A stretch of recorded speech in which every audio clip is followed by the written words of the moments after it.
जय हिंद दोस्तों। तो आज हम देखने वाले हैं कि समलंब चतुर्भुज का क्षेत्रफल हम कैसे ज्ञात करेंगे।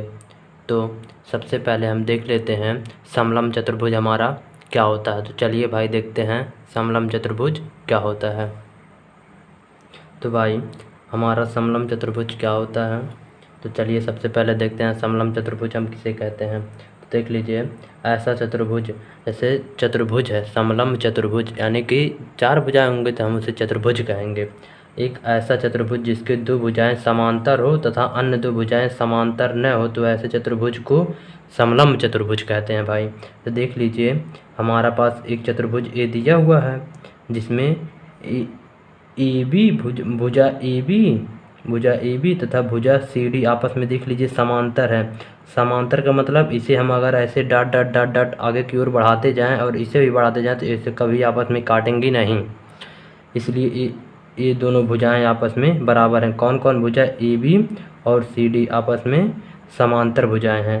तथा ये दोनों भुजा देख लीजिए, बी सी भुजा और ए डी भुजा, ये समांतर नहीं है। क्यों समांतर नहीं? क्योंकि हम देख लीजिए, इसको अगर ऐसे ऐसे आगे बढ़ाते जाएं भाई, इसको आगे ऐसे बढ़ाते जाएं, ये कहीं ना कहीं काट देंगे।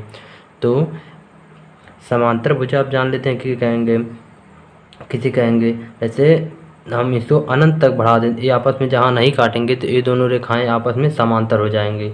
तो देख लीजिए, ए बी और सी डी आपस में समांतर है। और परिभाषा में भी कहा गया है, ऐसा चतुर्भुज जिसकी 2 भुजाएं परस्पर समांतर, तो उसे हम समांतर चतुर्भुज कहते हैं।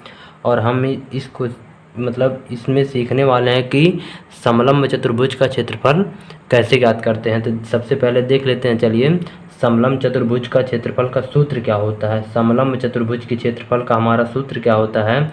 तो होता है भाई सूत्र 1/2 समांतर भुजाओं का योग गुणे उनके बीच की दूरी।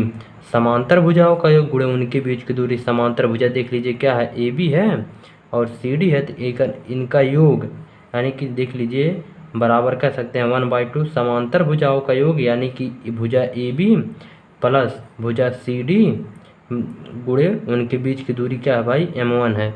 अतः हम कह सकते हैं समांतर चतुर्भुज का क्षेत्रफल का सूत्र क्या होगा, 1/2 समांतर भुजाओं का योग गुणे उनके बीच की दूरी। तो भाई ये होता है समलंब चतुर्भुज का क्षेत्रफल। अब चलिए देखते हैं हम इसे सवालों में कैसे लगाते हैं इस सूत्र को। तो चलिए एक सवाल इस पे हम लगाते हैं भाई। देख लीजिए, हमारे पास सवाल है कि इसका हमें इस समलंब चतुर्भुज का हमें क्षेत्रफल ज्ञात करना है। कैसे समलंब चतुर्भुज? क्योंकि देख लीजिए, ए भुजा यानी कि सी डी भुजा और ए बी भुजा आपस में क्या है, समांतर है, अतः यह समलंब चतुर्भुज है। और इसका सूत्र इसका हमें क्या ज्ञात करना है भाई, क्षेत्रफल। क्षेत्रफल का मतलब ये जो घिरा हुआ है अंदर का भाग, इसी का हमें क्षेत्रफल ज्ञात करना है। तो चलिए देख लेते हैं समलंब चतुर्भुज का क्षेत्रफल हम कैसे ज्ञात करेंगे। तो देख लीजिए, समांतर भुजा का ए बी का मान 5 सेंटीमीटर दिया है और एक समांतर भुजा सी डी का मान 10 सेंटीमीटर और इनके बीच की दूरी ए पी क्यू के बीच की दूरी 4 सेंटीमीटर है। इसका हमें क्षेत्रफल ज्ञात करना है। तो चलिए सबसे पहले हम देखते हैं सूत्र क्या होता है। तो सूत्र भाई हमने बताया है कि क्या होता है, 1/2 समांतर भुजाओं का योग गुणे उनके बीच की दूरी। तो होता है समलंब चतुर्भुज का क्षेत्रफल, समलंब चतुर्भुज का क्षेत्रफल हो जाएगा, समलंब चतुर्भुज का क्षेत्रफल, समलंब चतुर्भुज का क्षेत्रफल बराबर हो जाएगा भाई, समलंब चतुर्भुज का क्षेत्रफल बराबर हो जाएगा 1/2, सूत्र होता है समांतर भुजाओं का योग,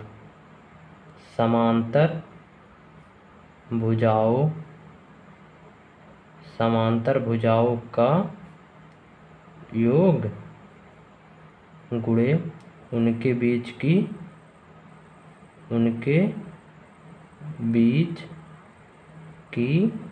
दूरी। अब देख लीजिए, तो इसमें इसका हमें क्षेत्रफल ज्ञात करना है, क्योंकि यह समांतर समलंब चतुर्भुज है और इसका हमें क्षेत्रफल ज्ञात करना। तो हम सूत्र में लिख सकते हैं 1/2। अब समांतर भुजा कौन कौन है भाई, समांतर भुजाओं का योग, समांतर भुजा ए बी है, सी डी है, तो ए बी का मान कितना है भाई 5 प्लस योग माने जोड़ होता है भाई, प्लस लिख दिए, प्लस 10 कर देंगे, गुणे हो जाएगा, गुणे है तो गुणे, उनके बीच की दूरी देख लीजिए, उनके बीच की लंबवत दूरी हमारा 4 सेंटीमीटर है, तो कुछ 4 कर दिए भाई। अब इसी को हम हल कर दें, अगर हम हल कर दें भाई, इसी को और अगर हम हल कर देते हैं तो हमारा हो जाएगा 1/2।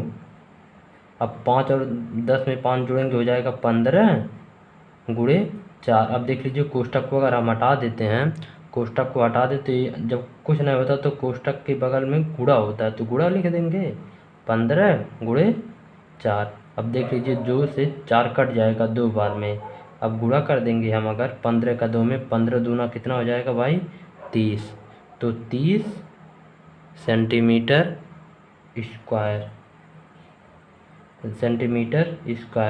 ये जो सेंटीमीटर स्क्वायर लिखे हैं यह क्षेत्रफल का मात्रक होता है भाई, तो हमारा यही आंसर हो जाएगा इस क्वेश्चन का। यानी कि समलंब चतुर्भुज का क्षेत्रफल अगर ज्ञात करना हो हमें, तो हम देखेंगे कि हमें दोनों समांतर भुजाएं पता हो और उनके बीच की समांतर भुजाओं की लंबाई पता हो और उनके बीच की दूरी पता हो, तो हम समलंब चतुर्भुज का क्षेत्रफल ज्ञात कर सकते हैं। तो दोस्तों शायद आपको वीडियो पसंद आया हो।